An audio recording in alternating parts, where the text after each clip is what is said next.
예, 오늘 노래할지어다라고 하는 제목으로 함께 말씀을 나누려고 합니다. 스바냐가 노래할지어다라고 하는데 이렇게 말하는 지금 오늘 3장에서 이렇게 말하고 있는 그 배경을 우리가 알아야 합니다.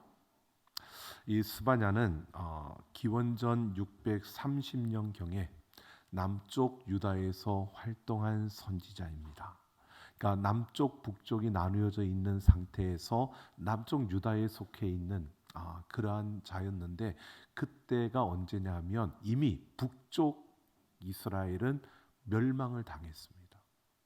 아수르에 의해서 멸망을 당했고요. 그리고 멸망을 당한 다음 100여 년이 지난 그때의 남쪽 유다에 지금 이스바냐 선지자가 활동을 했던 시기입니다. 그러니까 아수르에 의해서 북쪽에 있던 이스라엘이 멸망을 당하고 남쪽 유다만 남아 있는데 100여 년 동안 계속해서 아수르에 조공을 바치면서 그렇게 살아왔던 겁니다.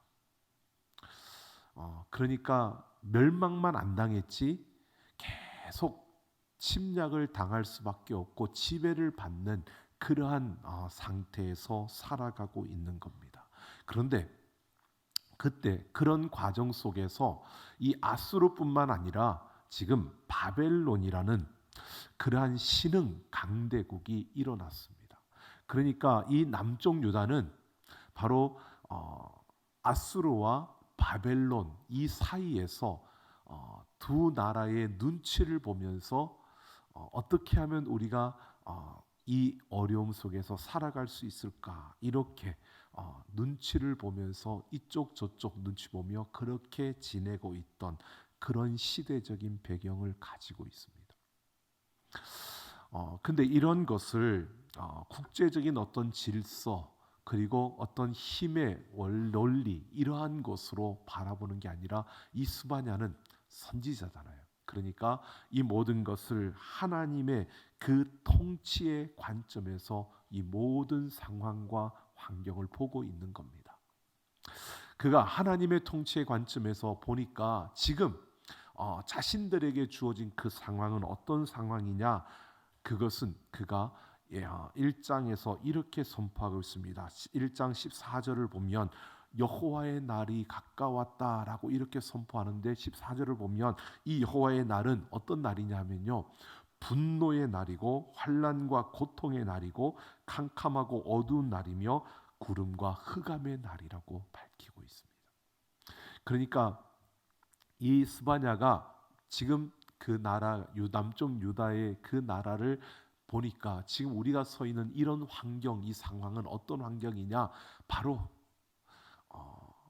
여호와의 날이 가까워진. 그러니까 그 여호와의 날은 어떤 의미냐면 바로 고통, 분노의 날, 고통의 날, 환난의 날, 캄캄하고 어두운 날. 여러분 절망하고 좌절할 수밖에 없는 그런 날을 말하고 있습니다. 그 날이 지금 가까이 왔다는 겁니다. 그러니까 멸망의 날이 가까이 왔다라고 말하면서 이 스바냐가 오늘 3장에서 뭐라고 말하느냐면 시온에 따라 노래할지어다라고 이렇게 외치는 겁니다. 여러분 지금 스바냐가 지금 우리는 여호와의 날이 가까웠다. 곧 멸망의 날이 곧 주어질 것이고 이제는 고통의 때가 우리에게 주어질 것이고 이제는 어두움이 우리한테 임할 것이다 라고 말하면서 그러니까 이제 우리가 하나님 앞에 노래할지어다 라고 이렇게 외치고 있는 겁니다. 기쁘게 부를지어다. 기뻐하며 하나님을 찬송하라고 노래하라고 전심으로 기뻐하며 즐거워할지어다 라고 이렇게 외치는 겁니다. 그러니까 전혀 맞지 않는 것 같은 왜 기뻐해야 돼?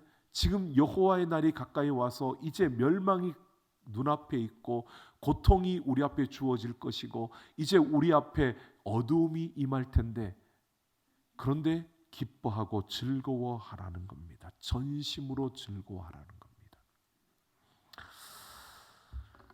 불안하고 정말 어떻게 될지 모르는 그런 위기 앞에서 그들에게 노래하라고 기뻐하며 즐거워하라고 이렇게 스바냐가 외치고 있는 겁니다. 현실은 암담한데 그 암담한 현실 앞에서 그냥 어깨를 축 늘어뜨리고 있지 말고 하나님으로 인하여 기뻐하고 즐거워하라고 그렇게 말하고 있습니다. 여러분, 우리가 한번 우리 자신들의 모습을 한번 우리가 보면 우리의 삶에 어려움이 갑자기 찾아왔는데, 그리고 그것이 전망이 그렇게 밝지 않은데 여러분 기뻐하고 전심으로 즐거워하며 노래하라고 하면 여러분 어떨까요? 우리는 노래 안 할 거니까, 안 기뻐할 거니까 모르겠나요? 자, 여러분에게 막 어려움이 찾아왔습니다. 근데 제가 여러분에게 가가지고 하나님 앞에 전심으로 기뻐하고 즐거워하며 노래하십시오. 그러면 어떨까요? 자, 제가 여러분에게 그랬습니다. 지금 힘든 가운데 있는데 제가 여러분에게 전심으로 기뻐하고 즐거워하며 노래하십시오. 아멘 하신 분들은 복이 있을 줄로 믿습니다. 너나 기뻐해라 그러겠죠? 아니면 목사님이 진짜 공감 능력도 없고 지금 상황 파악을 못 하시나 보다. 지금 죽겠는데 지금 코앞에 지금 어려움이 찾아왔는데 무슨 전심으로 기뻐하고 즐거워하고 노래하라고, 여러분 그렇게 생각할 수밖에 없는 그러한 우리의 모습이 아닐까. 여러분, 그런데 오늘 스바냐는요 노래하고 기뻐할 이유를 오늘 15절에서 이렇게 말하고 있습니다. 첫째는 여호와가 여호다의 형벌을 제거했다라고 합니다. 그러니까 주변 나라들로부터 고통을 받는 이것을 하나님께서 이 문제를 해결하는데, 이 고통을 받는 것은 하나님을 온전히 신뢰하지 못했기 때문에 그들에게 주어진 그러한 형벌, 하나님께서 그들에게 내린 형벌이라고 스바냐는 본 겁니다. 그래서 그 형벌로 인하여서 참 어려움과 모든 모욕과 아픔을 겪고 있는데, 그런데 하나님께서 이제 그 형벌을 제거하셨으니까 기뻐하고 즐거워하고 노래하라는 겁니다. 당연히 기뻐하고 즐거워해야 하는 상황이 주어진다는 겁니다. 그리고 두 번째는 내 원수를 쫓아냈다고 말합니다. 그 원수가 아수르가 될 수도 있고 바벨론이 될 수도 있고 블레셋일 수도 있습니다. 그런데 그 원수를 하나님께서 쫓아냈다. 그 원수가 사라지게 하셨다는 겁니다. 그러니 그렇게 원수가 사라진 것만으로도 노래할 충분한 이유가 되는 것 맞습니다. 또 세 번째는 이스라엘 왕 여호와가 내 가운데 계시니 화를 당할까 두려워하지 않게 된다라고 말하고 있습니다. 여호와가 유다 민족과 함께 하신다는 겁니다. 그러니까 기뻐하고 전심으로 즐거워하며 노래하라고 말하고 있는 겁니다. 여러분, 이 세 가지가 딱 보면 결국 하나로 뭉쳐지는데 맨 마지막 하나님이 함께 하신다는 겁니다. 그러니까 하나님이 함께 하시면 형벌도 제하여지고 원수도 사라지는 이 역사들이 일어날 겁니다. 그러니까 하나님이 함께 하시니까 전심으로 기뻐하고 즐거워하라는 겁니다. 지금 그런 상황이 아닌데 전심으로 기뻐하고 즐거워하고 노래하라고 말하면서 그 이유를 하나님께서 너희와 함께 하시기 때문이라고 말하고 있는 겁니다. 자, 하나님이 함께 하시는 것, 그러면 원수들도 사라지게 될 거고, 그리고 우리의 잘못을 인하여 임하였던 그 형벌도 제거되어질 것이라는 사실입니다. 그래서 기뻐하고 즐거워하라는데, 여러분 그래서 스바냐는 17절에서 다시 한 번 더 여호와가 너희 가운데 계신다라는 사실을 반복해서 말씀하고 있습니다. 자, 여러분 우리의 모든 문제는 하나님이 우리와 함께 하심으로 해결되어진다는 겁니다. 하나님이 우리와 함께 하시면 모든 문제는 해결될 줄로 믿습니다. 이게 답이에요. 하나님이 우리와 함께 하시면 모든 문제는 해결됩니다. 그러니까 기뻐하고 즐거워하고 노래하라는 겁니다. 근데 문제는 이렇게 이 간단한 것 같은데 문제는 하나님이 우리 가운데 계신다는 그 사실을, 하나님의 현존하고 있다는 사실을 우리가 어떻게 알 수 있느냐는 겁니다. 여러분, 하나님 우리와 함께 하시는 줄을 믿습니다. 여러분 어떻게 하시죠? 하나님 지금 우리와 함께 하고 계시나요? 어떻게 알죠? 하나님이 지금 나와 함께 하신 걸 여러분 어떻게 알고 있습니까? 뭐 굳이 고개 떨구지 않으셔도 됩니다. 내가 뭐 직접 물어볼 것도 아니니까. 자, 여러분, 하나님이 나와 함께 하신다는 것을 어떻게 알 수 있을까요? 여러분, 오늘 스바냐가 말하는 것처럼 원수들이 내 앞에서 사라지니까 하나님이 나와 함께 하시는 거야. 그럴 수 있습니다. 근데 원수들이 사라지는 건 어떻게 우연찮게 때가 돼서 원수들이 자기들이 서로 지쳐서 그냥 사라질 수도 있는 거잖아 라고 생각하면 하나님이 나와 함께 하신다는 그러한 사실의 완벽한 증거는 아닐 겁니다. 자, 내 형벌이 사라지고 이 형벌 받을 만큼 받았으니까 없어진 진 거겠지 이렇게 생각을 하면 여러분 완벽하게 하나님이 나와 함께 계신다는 완벽한 증거가 되기는 어려울 것입니다. 스바냐가 이렇게 외치고도요, 유다 민족에게는 반복해서 원수들에게 계속 압박을 당하고 어려움을 당했습니다. 현실적인 그 아픔과 고통은 끊이지 않고 그들에게 밀려왔습니다. 나라를 잃었고요, 심지어는 자기들의 언어조차도 사용하지 못하게도 되었습니다. 여러분, 이런 고통들이 계속되는데 스바냐 선지자가 말한 이 하나님이 우리와 함께 하신다. 여러분, 우리가 어떤 경험을 했을 때 하나님이 나에게 어떤 놀라운, 내가 정말 바랬는데 그것이 이루어졌을 때 역시 하나님이 내 기도를 들으셨어, 하나님 나와 함께 하셔. 그런데 여러분, 그게 완벽한 증거는 될 수가 없는 것처럼 느끼지 않습니까? 내가 병에 걸렸다가 그 병이 고침을 받았을 때, 여러분, 우리가 한번 생각해 보십시오. 우리가 육신의 질병을 고침 받았다고 해서 그게 완벽한 하나님 나와 함께 하신다는 완벽한 증거가 될 수 있는가? 여러분, 치료받다 보니까 약이 잘 맞아서, 어떻게 약이 잘 맞아서 고쳐질 수도 있잖아요.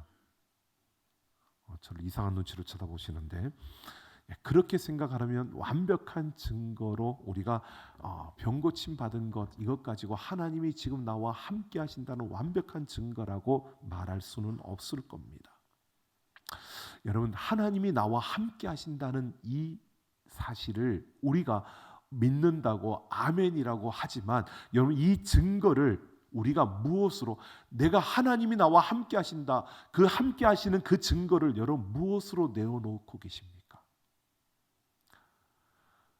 내가 병고침을 받았으니까, 내가 죽어야 되는데, 내가 죽을 만큼 그런 질병에 걸렸는데 나를 이길 것까지 아직도 살려두신 거 보면 하나님이 살아계신 거야. 여러분, 그렇게 말씀하시나요? 그런데 그건 완벽한 증거가 될 수 있는 게 아닙니다. 불완전해집니다. 여러분, 내가 병고침을 받았다가도요, 또 다른 병이 걸릴 수도 있습니다. 그럼 그때는 어떻게 할까요? 여러분, 내가 병고침을 받았다가도 재발할 수도 있습니다. 병고침 받으면 재발 절대 안 하나요? 아니요, 재발할 수도 있습니다. 우리 현실이잖아요. 그러면 병 고쳤을 때는 하나님이 계신 거고 재발하면 하나님이 안 계신 건가요? 우리가 이러한 것으로 하나님이 나와 함께 하신다는 완벽한 증거가 될 수는 없다는 겁니다. 자, 오늘 17절에서 스바냐는 이렇게 말합니다. 17절 우리 다시 한번 읽어볼까요? 같이 함께 합니다. 너희 하나님 여호와가 너희 가운데에 계시니 그는 구원을 베푸실 전능자이시라. 그가 너로 말미암아 기쁨을 이기지 못하시며 너를 잠잠히 사랑하시며 너로 말미암아 즐거이 부르며 기뻐하시리라 하리라. 너희 하나님 여호와가 너희 가운데 계시니, 너희 가운데 계신다라고 스바냐가 말합니다. 네, 너의 가운데 계시는 그 증거가 뭐냐? 하나님이 구원을 베푸실 전능자시라라고 이렇게 말하고 있습니다. 여러분, 하나님이 우리와 함께 계신다라고 하는 완벽한 증거는요, 바로 구원입니다. 하나님이 베푸신 구원이요. 하나님이 우리에게 베풀어 주신 그 구원, 이것이 하나님이 나와 함께 하신다는 완벽한 증거라는 사실을 지금 스바냐가 고백하고 있는 겁니다. 하나님이 지금 나와 함께 하신다는 그 증거, 이것은 하나님의 구원의 사건을 말하는 겁니다. 구원이 나에게 임하여 있다는 것, 내가 구원받았다는 것, 이것이 하나님이 나와 함께 하신다는 증거다라고 말하고 있습니다. 그래서 여러분, 예수님께서 공생애를 시작하시면서요, 제일 먼저 선포하셨던 것이 하나님 나라가 가까이 왔다라고 하는 선포였습니다. 여러분, 하나님의 나라가 가까이 왔다, 이 말은요 다른 것이 아닙니다. 하나님의 구원이 나타났다는 것입니다. 이 땅에 하나님의 구원이 이루어졌다는 것을 선포하신 겁니다.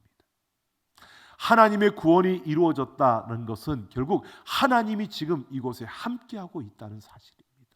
하나님의 구원이 바로 하나님이 나와 함께 하신다는 증거라는 것입니다. 여러분, 예수님이 나의 구세주로 믿어지십니까? 여러분, 구원 받으셨습니까? 그러면 하나님이 나와 함께 하시는 겁니다. 다른 어떤 증거가 아닙니다. 내가 병을 고침 받았어가 아니라 내가 구원 받았기 때문에 하나님이 나와 함께 하시는 겁니다. 이게 증거입니다. 여러분, 내가 구원받았다, 이것까지 그게 무슨 또 증거냐라고 이렇게 생각을 할 수 있습니다. 왜? 구원이라는 것이 어떤 확실하게 뭔가를 드러낼 수 있는 그 부분이 아닌 것처럼 보여지기 때문입니다. 여러분, 구원이라고 하는 것이요, 참 다양하게 사람들에게 주어집니다. 사람마다 다 다르거든요. 여러분, 다 다르기 때문에 이 구원에 대한 부분이 다 각각 다르게 우리에게 다양한 모습으로 주어지는 것이 구원입니다. 하나님이 우리에게 구원을 베풀어 주시는데, 여러분, 우리가 공통적으로 예수 그리스도를 믿음으로 영원한 하나님의 나라를 바라보고 믿음으로 살아가는 하나님의 자녀, 여러 가지 이야기를 하지만 여러분, 결국 보면 은혜라고 하는 것도요, 사람마다 주어지는 그 모습과 또 그들이 느끼는 것과 모든 것이 다릅니다. 어떤 사람은 아주 진하게 느끼는 사람이 있는가 하면 어떤 분은요 그냥 이게 긴가민가 하는 사람도 있고요, 어떤 사람은 아예 느끼지 못하는 사람도 있습니다. 다 다릅니다. 하나님의 구원이 우리에게 주어졌는데 다 다릅니다. 다 다른 이야기를 합니다. 구원을 받은 경험들을 이야기하는데 그 경험들은 결국 뭐냐 하면 우리가 경험했던 어떤 것들을 이야기를 하는데, 이거 이렇게 해서 내가 이런 경험을 하고 하나님이 내가 이렇게 나에게 보여주셨고 나에게 이렇게 나타나셨기 때문에 하나님은 나에게 그 구원을 주셨다라고 하는데, 여러분, 구원의 확실한 증거는 내가 예수 그리스도를 믿는, 내가 예수님을 나의 구세주로 믿을 수 있다는 것, 이게 확실한 증거이고 그 구원은 다양한 모습으로 우리에게 주어졌습니다. 그것이 어떤 이들은 아주 진하게, 그래서 그가 거부할 수 없을 만큼 아주 강력하게 주어진 이들이 있는가 하면, 아니면 그냥 긴가민가, 우리가 말하는 그 있잖아요, 모태 신앙들, 그냥 긴가민가 하면서 그냥 계속 교회는 계속 나왔으니까, 그런데 어느덧 내가 구원 받은 것 같기도 하고 아닌 것 같기도 하고, 내가 교회를 가는데 어떤 기쁨 이런 것보다도 그냥 가면 편하고, 그러니까 나는 구원 받은 것 같기도 하고, 마누라에 의해서 어떻게 끌려가다 보니까 가긴 가는데, 집안의 평안을 위해서 간다고 가는데, 그러다 어쩌다 보면 내가 믿는 것 같기도 하고, 이게 왔다 갔다, 이게 그런 분들도 있어요. 그렇다고 해서 그에게 구원이 없다라고 우리가 아무도 말할 수 없는 겁니다. 왜? 이 구원이라고 하는 것이 우리 개인에게 아주 다양한 모습으로 그렇게 다가오기 때문입니다. 그 입술로 내가 예수 그리스도를 믿는다고 고백하지만, 그러나 그 고백하면서도요, 그 마음속에 내가 이렇게 사는데 내가 그냥 구원받은, 정말 그렇게 내가 구원받은 건 맞을까? 온갖 생각이 다 사람마다 다들에게 주어질 수밖에 없습니다. 그런데 분명한 것은요, 내가 구원의 그 사건, 내가 하나님으로부터 구원받았다는 이것이 지금 하나님과 내가 함께하고 있다, 하나님이 내가 어느 곳에 있든지 나와 함께한다는 확실한 증거라는 것입니다. 내가 처한 상황과 상관없이 하나님의 구원은 하나님의 방식으로 우리의 삶에 주어지는 겁니다. 구원은 내가 원해서, 내가 붙잡아서, 내가 그렇게 노력해서 얻는 게 아니고요. 하나님께서 하나님의 방식으로 우리에게 주신 줄로 믿습니다. 우리가 그냥 똑같이 그냥 똑같은 방법으로 우리가 하나님을 믿게 된 게 아니잖아요. 구원의 확신을 갖게 된 것도, 내가 믿음을 갖게 된 것도 우리가 똑같은 방식으로 갖게 된 게 아니라 하나님의 특별한 방식으로 각자 다양한 다른 이러한 방식으로 우리에게 오셔서 하나님이 역사하심으로 우리는 그 하나님을 믿게 된 것입니다. 여러분, 우리가 한번 생각해 보십시오. 내가 하나님 믿게 된 것이, 여러분, 내가 어떤 선택인 것 같지만 내 선택이 아니었습니다. 가만히 돌아보면 하나님께서 나를 그렇게 몰아가시고 그런 환경 속에 나를 세워 놓으시고, 그래서 나로 하여금 인정하게 만들었던 그 시간 속에서 내가 그냥 마지못해서 인정한 것 같은데, 그 이후의 삶 속에서 끊임없이 하나님은 나에게 내가 너와 함께하고 있다고, 내가 너를 붙들고 있다고, 내가 너를 구원했다고 수많은 일들을 통해서 우리에게 계속 말씀하시면서 우리를 이곳까지 이끌어 주신 줄로 믿습니다. 그래서 우리는 여기에 서 있는 겁니다. 물론 아직도 이게 긴가민가 느껴지는 사람들도 있을 수 있습니다.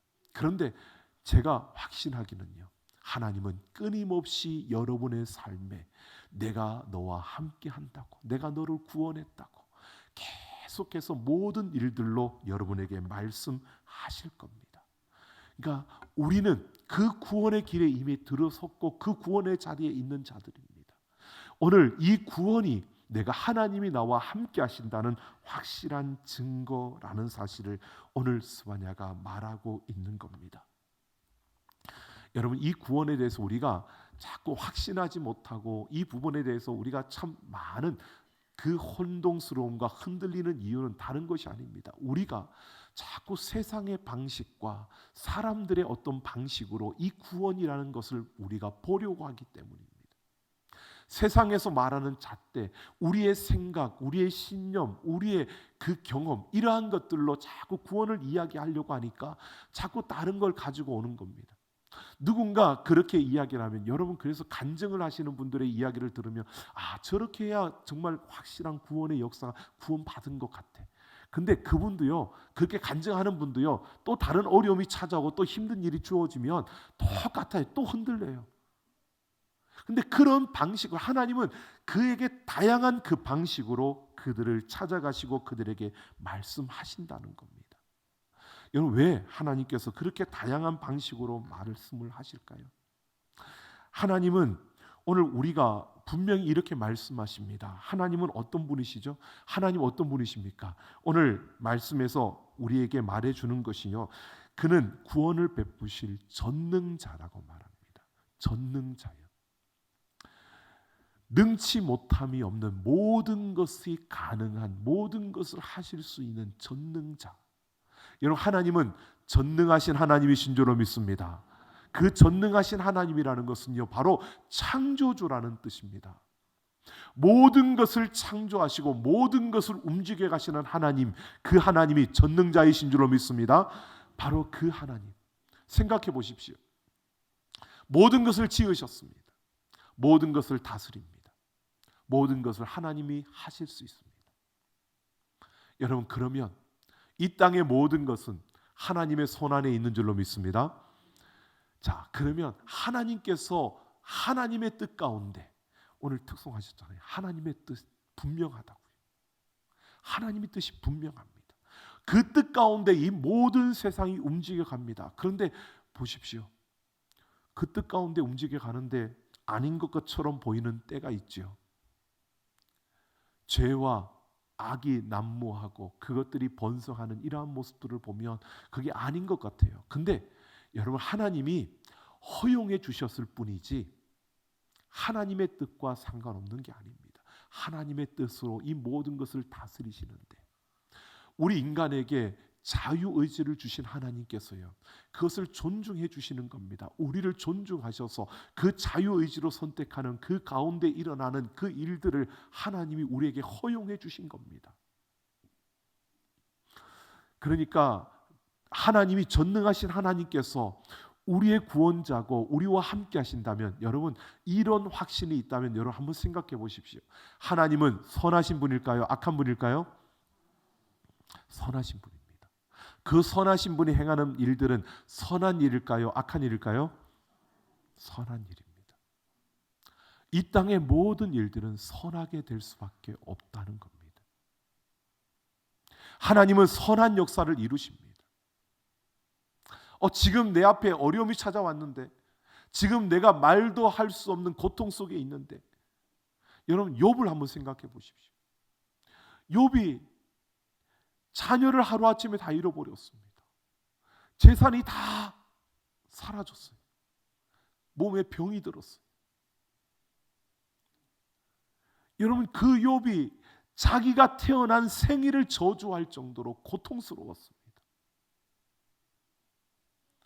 그런데 여러분 왜 욥이 뭔 죄를 지어서 그랬나요? 아니잖아요. 하나님이 허용하셨어요.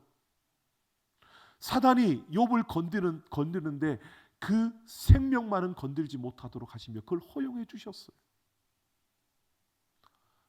왜요? 하나님이 악해서요? 아니요, 하나님 선하신 분이잖아요. 그 선하신 분이 허용하셨어요. 왜? 결국 그 욥이요, 그냥 알기만, 듣고 알던 그 하나님을 눈으로 볼 수 있도록 그가 결국은 나중에 깨닫지 않습니까? 욥기에 보면 그가 나중에 깨닫고 하나님 앞에 회개를 합니다. 자신의 잘못된 그 모든 것을 하나님 앞에 회개하는 이 부분을 우리가 볼 수 있습니다. 욥기 42장 5절 6절에 보면요, 그는 내가 주께 대하여 귀로만 듣기만 하셨사오나 이제는 눈으로 주를 배옵나이다. 그러므로 내가 스스로 거두어 드리고 티끌과 제 가운데에서 회개하나이다. 여러분, 하나님은 우리를 하나님의 그 선한 뜻 가운데 이끌어 가시는 줄로 믿습니다. 여러분, 때로는 우리에게 고통이 주어질 때, 여러분 그 하나님께서 우리에게 그걸 허용하셨다면 이유가 있는 겁니다. 우리에게 그것을 허용하셨다면 이유가 있는 겁니다. 그걸 통해서 우리를 더 나은 정금으로 만들어내는 하나님이신 줄로 믿습니다. 여러분 그것을 우리에게 말해주고 있는 겁니다. 지금 스바냐는요, 전능자 그 하나님이 베푸신 구원, 이것이 하나님이 우리와 함께 하신다는 증거임을 말하고 있습니다. 왜? 그 하나님은 전능자로서 못하실 것이 없는 하나님, 우리를 통해서 선한 역사를 이루어 가실 하나님, 지금 나에게 고통이 주어진다면 그 고통을 받을 만한 이유가 있다는 겁니다. 여러분, 내가 그런 형편에 처할 수밖에 없었다면 여러분 내가 처한 그대로 분명히 그 안에 의미가 있을 겁니다. 하나님께서 나에게 그렇게 주셨다면 여러분 주신 그 이유가 분명히 있을 겁니다. 그러니까 내가 처한 그 가운데서도 하나님의 구원이 나에게 있음을 확신하고 그 하나님이 선하심을 바라보며 우리는 그 가운데 노래할 수 있다는 겁니다. 기뻐할 수 있다는 겁니다. 왜요? 이 아픔과 이 어려움을 통해서 나를 더 아름답게 만들어 주실, 나를 정금과 같이 나오게 하실 그 하나님을 볼 수 있기 때문에, 여러분 이게 여러분 지금 스바냐가 우리에게 말하고 있는 겁니다. 이런 눈을 뜨라는 겁니다.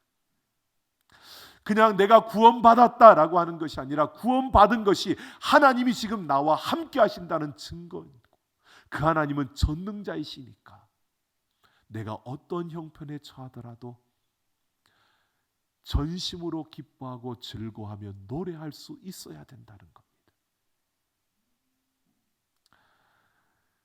지금 당한 고난을 생각하면 도저히 말을 어떻게 내가 그럴 수 있어 라고 생각이 들어지십니까? 여러분, 우리가 살아온 인생의 뒤를 한번 돌아보십시오. 그 어느 순간에도요, 하나님이 나를 놓으신 적은 한 번도 없습니다. 우리가 살아온 뒤를 한번 돌아보시고 헤아려 보십시오. 내가 걸어온 그 걸음 속에 하나님은 나를 외면하지 않으시고요, 내가 선택하고 내가 가는 그 걸음 속에 하나님이 허용을 하셨지만 그 허용하신 가운데서 하나님이 나를 더 아름답게 빚으시는 하나님의 놀라운 역사들을, 여러분 그 역사들을 우리는 가지고 이 자리까지 이른 겁니다. 여러분 우리가 내가 구원받은 자, 그래서 그 하나님을 찬양하고 즐거워하며 노래할 수 있는 사람, 여러분 그러한 모습으로 우리가 서가기를 예수님의 이름으로 축원합니다. 여러분 생각해 보십시오. 마리아와 정혼한 요셉이요, 이제 우리가 성탄절이 앞에 다가오고 이제 곧 성탄절이 주어지는데, 여러분 그 요셉에게 마리아가 임신했다는 소식이 들려졌을 때, 여러분 우리는 그냥 쉽게 그래 그렇지만 그가 또 그걸 이겨냈네, 믿음으로 이겨냈네라고 하지만, 여러분 요셉도 가만히 끊고자 했습니다. 그런데 여러분 그 가운데 천사가 나타나서 그에게 말씀하십니다. 처녀가 잉태하여 아들을 낳을 것이니 그 이름을 임마누엘이라 하리라. 여러분 이 말씀이 주어졌을 때 요셉은 받아들였습니다. 여러분 나에게 그렇게 천사가 나타나서 말하면 나도 받아들일 수 있어, 여러분 그런가요? 아니요. 하나님은 우리를 너무 잘 아십니다. 필요한 대로 우리를 다루시는 데에도 내가 나를 다루는 것보다 하나님이 나를 더 정확하게 다루십니다. 여러분 우리가 인정하셔야 됩니다. 내가 원하는 대로 주지 않으시는 이유가 있습니다. 왜? 하나님은 나를 누구보다도 더 정확하게 다룰 수 있기 때문입니다. 오늘 우리는 그 하나님, 그 전능자 하나님께서 내 인생의 걸음 가운데 함께하고 있다는 사실을, 여러분 내가 지금 조금 흔들리지만 나는 구원받았어 라고 한다면, 여러분 이렇게 보셔야 됩니다. 하나님은 우리와 나와 함께 하시는 겁니다. 여러분 그러니까 그 나와 함께 하시는 하나님을 붙드시라는 겁니다. 지금 스바냐가 진노의 날, 패망의 날, 그 황폐의 날, 어둠의 날, 그 여호와의 날이 가까웠다고 말하면서 너희가 전심으로 즐거워하며 기뻐하며 노래하라고 말하고 있습니다. 여러분 하나님이 우리에게 지금 이렇게 말씀하시는 겁니다. 여러분 힘들고 어려움이 찾아올 수밖에 없지요. 지금 세상의 많은 일들을 보면 여러분 다 어렵지 않습니까? 다 힘들지 않습니까? 근데 그것만 보면 우리가 좌절할 수밖에 없지요. 근데 그 가운데 하실 하나님의 일들을 우리가 바라볼 수 있다면, 그걸 통해서 하나님이 이루실 놀라운 일들을 기대할 수 있다면, 여러분 우리는 즐거이 부르며 노래할 수 있다는 겁니다. 그러니까 우리 이렇게 생각하십시오. 어려움이 찾아오면요, 내가 하나님이 나와 함께 하시는 믿음이 굳건하여서 견고하여서 그걸 이겨낼 수 있다면 정말 좋은 겁니다. 그런데 그러지 못하고 내 믿음이 조금 흔들리거든, 그때는 여러분 하나님이 나와 함께 하셔. 그러니까 내가 처한 대로 의미가 있고 내가 주신 대로 그냥 감사하면 될 거야. 그러면 하나님 뭔가를 이루실 거야. 여러분 그렇게라도 여겨보십시오. 여러분 자신에게 그렇게 이야기하십시오. 대영아, 지금 너는 흔들리지만 하나님은 그래도 너와 함께 하셔. 네가 지금 힘들어서 못 이기겠지만, 그래서 모든 걸 내려놓고 싶지만, 그러나 하나님은 너를 포기하지 않아. 그리고 하나님은 너를 통해 하실 일이 있어. 그리고 여러분 자신에게 말해 주시기를 예수님의 이름으로 부탁드립니다. 여러분 그렇게 우리의 믿음이 여러분 전능자 그 하나님, 창조주 하나님을 굳건하게 붙들고요, 즐거이 부르며 노래할 수 있는, 여러분 정말 어둠이라고 여러분 우리가 좌절해야 됩니까? 아니잖아요. 그 어둠 속에서 우리의 작은 불빛을 비추면요, 그 어둠은 물러가게 되는 겁니다. 여러분 우리가 힘겹다고 어렵다고, 여러분 다 마찬가지입니다. 힘겨운 거 어려운 거 맞습니다. 그런데 내가 구원받은 자잖아요. 하나님이 지금 나와 함께 하시잖아요. 그 하나님이 나를 포기하지 않으시고 그 하나님이 이 어려움을 통해서 나에게 더 좋은 것을 주실 건데, 여러분 그것을 바라볼 수 있는, 그래서 하나님 앞에서 그 어려움 속에서도 기쁘고 즐겁게 찬양하며 노래할 수 있는 우리 모두가 되기를 예수님의 이름으로 축원합니다.